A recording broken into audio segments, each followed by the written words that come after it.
Bigula na ang resulta sa hair follicle drug test sa init nga magkaatbang pagkakongresista sa Davao City 1st District nga sila si Congressman Paolo Duterte ug Congressman Migs Nograles.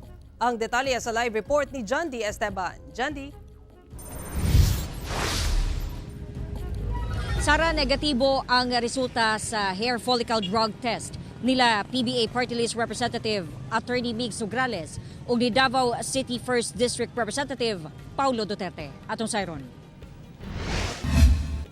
Gipakita ni PBA Partylist Representative Atty Migs Nograles kinsa muragan pagkakongresista sa unang distrito sa Davao City ang iyahang negatibong resulta sa hair follicle drug test. Pinaagi sa usa ka Facebook post. Gawa sa drug test result, iyahasab gipakita ang negatibong resulta sa pregnancy test kini human sa mga hungihong nga nagpakasal kini kang Davao Oriental 2nd District Representative Chino Almario tungod kay mabdos. Kahinumduman nga niadtong October 23, 2024, nagpakuha og hair sample si Atty Migs sa usa ka klinik sa Bahada, Davao City. Kini human sa hagit sa iyahang kaatbang sa 2025 midterm elections nga si Davao City 1st District Representative Paolo Duterte. Si Duterte nagnegatibo usab sa susamang test. Sa naasoy nga adlaw sab kini nagpa-test apan didto sa Mandaluyong City.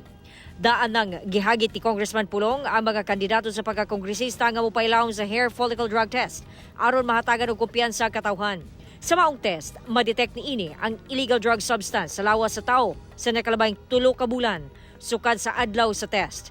Mas accurate kini itandi sa urine drug test nga sa milabay pipila ra ka adlaw ang madetect nga illegal drugs sa lawas sa tao. Sumala sa usa ka political analyst, personal matud pa sa duha ang paghagitanay nga mopailawom sa maong test. This is really personal, no? Since we know that last election medyo magkakampi sila. I think no, ngayon na magkalaban sila, medyo it's really personal, no? Kaya nung nagkahamunan sila, talagang it went through. I am sure that itong mga nangyayari ngayon, no, although these are just side stories, mga sidelines, this will be used during the campaign period. Init sab daw ang parag-atbang sa duha sa pagka-Davao City 1st District Representative. No, ang advantage of course ni Congressman Pulong is that is the incumbent, di ba? So syempre yung mga programs na pinoprovide sa 1st District will be coming from him. On the other hand, no, pwede rin sabihin natin na meron ding advantage, no, etong si Congressman Migs, because of course we know na ang PBA naman is nag-iikot din, di ba? At the same time, another advantage niya is that she's with the administration, di ba? So may resources 'yon.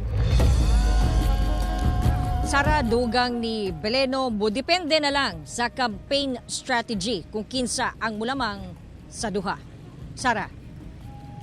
Daghang salamat, John D. Esteban.